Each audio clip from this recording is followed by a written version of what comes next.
en otros temas, porque en su habitual conferencia matutina, el presidente de México anunció beneficios fiscales para Petróleos Mexicanos y un fortalecimiento para la producción de energías limpias.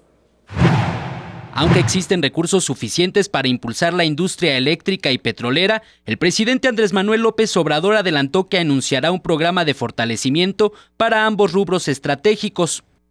Todo el gobierno que represento está decidido a apoyar a Pemex y a la Comisión Federal de Electricidad.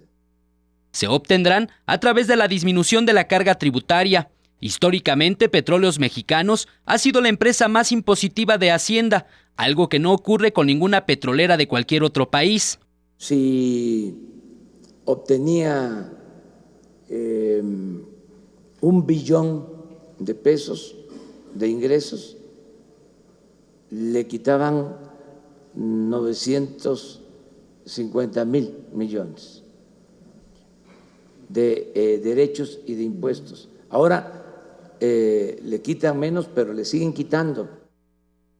Los recursos que la Federación deje de percibir por el pago de impuestos de ambas empresas productivas del Estado se tomarán de los ahorros obtenidos con el plan de austeridad. Eric Pinto, 21 Noticias.